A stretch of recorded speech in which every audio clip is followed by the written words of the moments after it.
ಮಾರಕಾಸ್ತ್ರಗಳಿಂದ ಕೊಚ್ಚಿ ಸೋದರತೆಯನ್ನೇ ಕೊಂದು ಬಿಟ್ಟಿದ್ದಾರೆ ಅಳಿಯಂದ್ರು.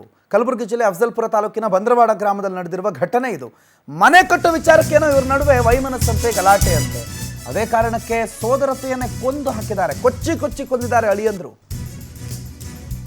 ಮನೆ ಕಟ್ಟೋ ವಿಚಾರಕ್ಕೆ ಸೋದರಳಿಯರ ಜೊತೆಗೆ ನಿರಂತರವಾಗಿ ಅತ್ತೆ ಜಗಳ ಮಾಡ್ಕೊಳ್ತಾ ಇದ್ಲು. ಅದು ಸೋದರಳಿಯಂದ್ರನ್ನ ಕೆರಳಿಸ್ಬಿಟ್ಟಿತ್ತು. ಮನೆಗೆ ನುಗ್ಗಿ ಮಾರಕಾಸ್ತ್ರಗಳಿಂದ ಕೊಚ್ಚಿ ಲಕ್ಕಮ್ಮನವರನ್ನ ಕೊಲೆ ಮಾಡಿದ್ದಾರೆ.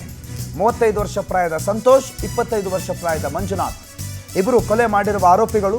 ಸ್ಥಳಕ್ಕೆ ಎಸ್ಪಿ ಅಡ್ಡೂರು ಶ್ರೀನಿವಾಸಲು ಭೇಟಿ ಕೊಟ್ಟಿದ್ದಾರೆ, ಪರಿಶೀಲನೆ ನಡೆಸಿದ್ದಾರೆ. ದೇವಲಗಾಣಗಾಪುರ ಪೊಲೀಸ್ ಠಾಣೆಯಲ್ಲಿ ಪ್ರಕರಣ ಕೂಡ ದಾಖಲಾಗಿದೆ. ಸೋದರತೆಯನ್ನೇ ಕೊಚ್ಚಿ ಕೊಂದು ಬಿಟ್ಟಿದ್ದಾರೆ.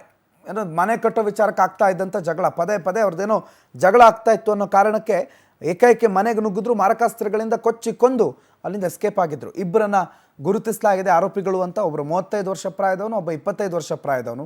ಸ್ವಂತ ಸೋದರತೆಯನ್ನು ಕೊಂದಿರೋನು. ಅನಿಲ್ ಈ ಬಗ್ಗೆ ಹೆಚ್ಚಿನ ಮಾಹಿತಿ ಕೊಡ್ತಾರೆ, ಫೋನ್ ಸಂಪರ್ಕದಲ್ಲಿ ಜಾಯ್ನ್ ಆಗಿದ್ದಾರೆ. ಅನಿಲ್, ಕೇವಲ ಮನೆ ಕಟ್ಟೋ ವಿಚಾರ ಮಾತ್ರನಾ ಇವರ ಈ ಸಾವಿಗೆ ಅಥವಾ ಈ ಕೊಲೆಗೆ ಕಾರಣ? ಅದನ್ನು ಹೊರತುಪಡಿಸಿದ್ರೆ ಬೇರೆ ಇದೆಯಾ? ಏನೇನು ಸಿಕ್ಕಿದೆ ಅನಿಲ್ ಈ ಬಗ್ಗೆ? ಬಂದರವಾಡ ಗ್ರಾಮದಲ್ಲಿ 40 ವರ್ಷದ ಲಕ್ಕಮ್ಮ ದೊಡ್ಡಮನಿ ಎಂಬ ಮಹಿಳೆಯನ್ನ ಇದೊಂದು ಮನೆಗೆ ನುಗ್ಗಿ ಮಾರಕಾಸ್ತ್ರದಿಂದ ಕೊಚ್ಚಿ ಕೊಲೆ ಮಾಡಲಾಗಿದೆ ಅಂತ ಹೇಳಬಹುದು.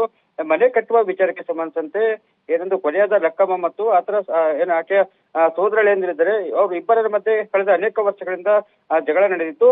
ಇದೇ ವಿಚಾರಕ್ಕೆ ಸಂಬಂಧಿಸಿದಂತೆ ಏನೊಂದು ಲಕ್ಕಮ್ಮಳ ಸಹೋದರರಾದ ಸಂತೋಷ್ ಮತ್ತು ಮಂಜುನಾಥ್ ಇಬ್ಬರು ಸೇರಿಕೊಂಡು ಏನೊಂದು ಲಕ್ಕಮ್ಮಳನ್ನ ಮಾರಕಾಸ್ತ್ರದಿಂದ ಕೊಚ್ಚಿ ಕೊಲೆ ಮಾಡಿದ ಅಂತ ಹೇಳ್ಬೋದು. ಕಳೆದ ಅನೇಕ ವರ್ಷಗಳಿಂದ ಏನು ಕೊಲೆಯಾದ ಲಕ್ಕಮ್ಮ ಇದ್ದರು, ಆಕೆ ದೇವದಾಸಿಯಾಗಿದ್ದರು. ಹೀಗಾಗಿ ಅವರು ಮನೆಯೊಂದರಲ್ಲಿ ಒಬ್ಬಂಟಿಯಾಗಿ ವಾಸ ಮಾಡ್ತಿದ್ದರು. ಇದೇ ಒಂದು ಸಮಯವನ್ನ ನೋಡಿ ಆಕೆ ಮನೆಗೆ ನುಗ್ಗಿ ಮಾರಕಾಸ್ತ್ರದಿಂದ ಕೊಚ್ಚಿ ಕೊಲೆ ಮಾಡಲಾಗಿದೆ. ಈಗಾಗಲೇ ಪೊಲೀಸರು ಕೂಡ ಏನೊಂದು ಸ್ಥಳಕ್ಕೆ ಭೇಟಿ ನೀಡಿ ಪರಿಶೀಲನೆ ನಡೆಸಿದ್ದಾರೆ. ದೇವರಗಡಗಪುರ ಠಾಣೆ ಪೊಲೀಸ್ ಠಾಣೆಯಲ್ಲಿ ಪ್ರಕರಣ ದಾಖಲಾಗಿದೆ. ಏನೊಂದು ಕೊಲೆ ಮಾಡಿ ಪರಾರಿಯಾಗಿರುವ ಆರೋಪಿಗಳ ಬಂಧನಕ್ಕೆ ಬಲೆ ಬೀಸಿದ್ದಾರೆ. ಬಂಧನದ ನಂತರವಷ್ಟೇ ಯಾವ ಕಾರಣಕ್ಕೆ ಈ ಒಂದು ಕೊಲೆ ಆಗಿದೆ ಅನ್ನೋದು ಕೂಡ ಒಂದು ತಿಳಿದು ಬರಲಿದೆ. ಪ್ರಣಂತ, ಥ್ಯಾಂಕ್ ಯು ಅನಿಲ್ ಮಾಹಿತಿಗೆ.